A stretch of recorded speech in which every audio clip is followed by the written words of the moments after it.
Walk me through the first 30 days, through the first 100 days. What can you accomplish legislatively through executive orders? Well, first of all, let's start with the 3rd of January, which is 17 days before I'm sworn in.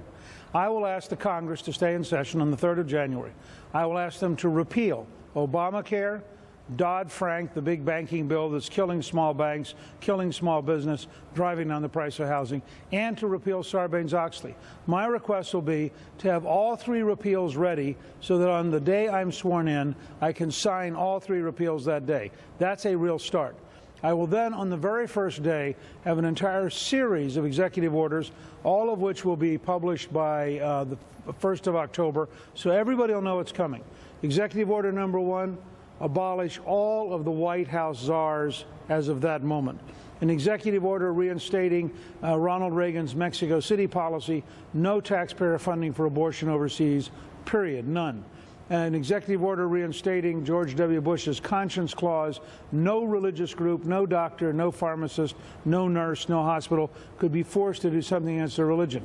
Executive order number 4, the State Department will open the embassy in Jerusalem in recognition of Israel's legitimate right to name its own capital. So you go down a series of those things. As I said, we've added the Keystone Pipeline.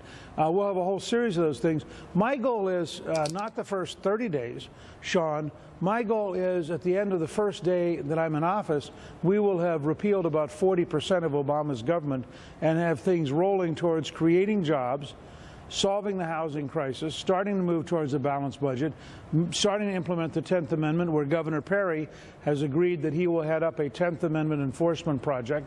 There are a whole series of these kind of steps that we want to take immediately. What will you need the legislature to do? What will you need Congress and the Senate to do? Well, this has to be a team campaign because, as I did with Ronald Reagan in 1980 when I chaired the Capitol Steps event, which brought all the candidates together, and as we did in 1994, as you'll remember, when we had 350 congressional candidates come together to all be on the same ticket. I tell every audience in Florida, for example, we have to replace Senator Bill Nelson with a conservative. So my goal is to have a team election with a team contract that brings together a momentum so that but this is an American campaign, not just a Republican campaign. For example, everybody who'd rather have a paycheck than food stamps, you're welcome. We want you to come join us. Everybody who believes in the Declaration of Independence rather than Saul Alinsky's radicalism, you're welcome. Please come join us.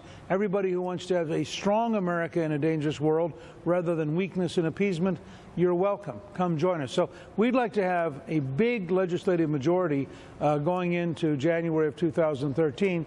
The way to do that is to run a campaign based on big ideas that draw people together. You said you wouldn't debate Obama if the media moderates. What did you mean by that? And if that's the only option that Barack Obama gave you, what would you do?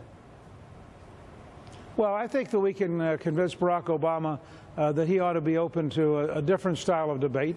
And I think the way to do that is what Abraham Lincoln did to Stephen A. Douglas in 1858, which is to literally follow his speeches by 4 hours and repudiate his speech day after day after day until he agrees to debate. Lincoln and Douglas debated 7 times for 3 hours each with a timekeeper but no moderator. This modern model where some reporter gets to decide what question matters. They get to decide what topic to bring up. I think that's an absurdity.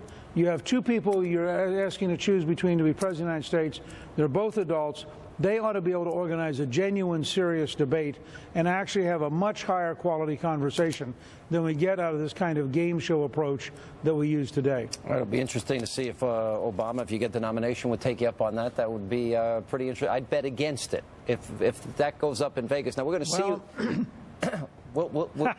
We'll see you in Vegas on Thursday, so we